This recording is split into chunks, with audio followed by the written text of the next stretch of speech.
പുതിയ കാലഘട്ടത്തിൽ ഒരുപാട് വെല്ലുവിളികൾ നമുക്ക് നേരിടേണ്ടി വരുന്നുണ്ട്, അറിയാമല്ലോ. പൗരത്വം പോലും ചോദ്യം ചെയ്യപ്പെടുന്ന ഒരു കാലത്തിലൂടെയാണ് നമ്മൾ മുന്നോട്ട് പോകുന്നത്. പാർലമെന്റിന് പൗരത്വ ബില്ല് പാസ്സാക്കിയെടുക്കാൻ ഗവൺമെന്റിന് സാധിക്കുന്നില്ല. കാരണം വേണ്ടത്ര ഭൂരിപക്ഷം അവർക്ക് ഇല്ലാത്തത് കൊണ്ടാണ്. കഴിഞ്ഞ പാർലമെന്റ് ഒരു ശ്രമം നടത്തി നോക്കി. പുതിയ പാർലമെന്റിലും കൂടുതൽ ഭൂരിപക്ഷത്തോടെ വന്നുകൊണ്ട് പൗരത്വത്തിനെ പോലെയുള്ള ബില്ലുകളൊക്കെ പെട്ടെന്ന് പാസ്സാക്കാമെന്ന് അവർ വ്യാമോഹിച്ചു.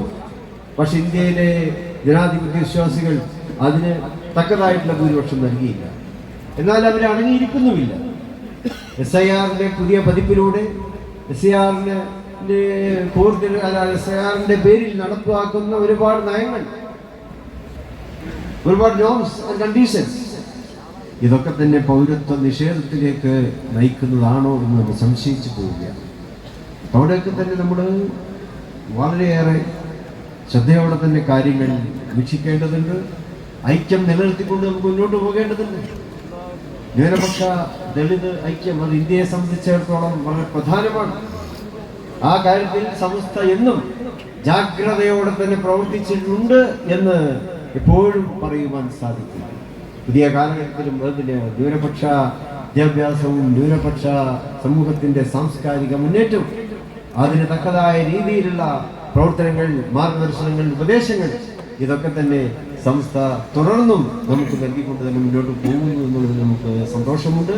100ാം വാർഷികത്തിലൂടെ ഞാൻ പലപ്പോഴും പറയാറുണ്ട്, 100 പ്രകാശ വർഷങ്ങളാണ്, വെറും 100 വർഷമല്ല.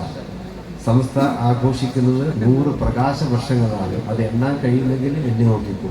100 പ്രകാശ വർഷങ്ങളിലൂടെ ഈ സമുദായം, ഈ സംഘടന നമുക്ക് നൽകിയിട്ടുള്ള സന്ദേശം അത് അത്രമേൽ വികസിതമാണ്, അത്രമേൽ വിപുലമാണ്. അത് ഖുർആനിന്റെ പാഠമാണ്, തിരുസുന്നത്തിന്റെ പാഠമാണ്. അവയെല്ലാം നമുക്ക് നൽകിയിട്ടുള്ള ആത്മീയതയുടെ പാഠമാണ്. അത് കൈവിട്ടുകൊണ്ട് മുസ്ലിം സമൂഹത്തിന് മുന്നേറ്റമില്ല എന്നുകൂടി തെളിയിക്കുവാനുള്ള അവസരമായി, അതിനുള്ള ഏറ്റവും നല്ലൊരു അവസരമായിട്ട് നമ്മുടെ 100ാം വാർഷിക സമ്മേളനം മാറണം എന്നാണ് ഒക്കെ തന്നെ ആഗ്രഹിക്കുന്നത്. അള്ളാഹു അത് എത്തിച്ചു തരുമാറാകട്ടെ എന്ന് പ്രാർത്ഥിക്കുന്നു.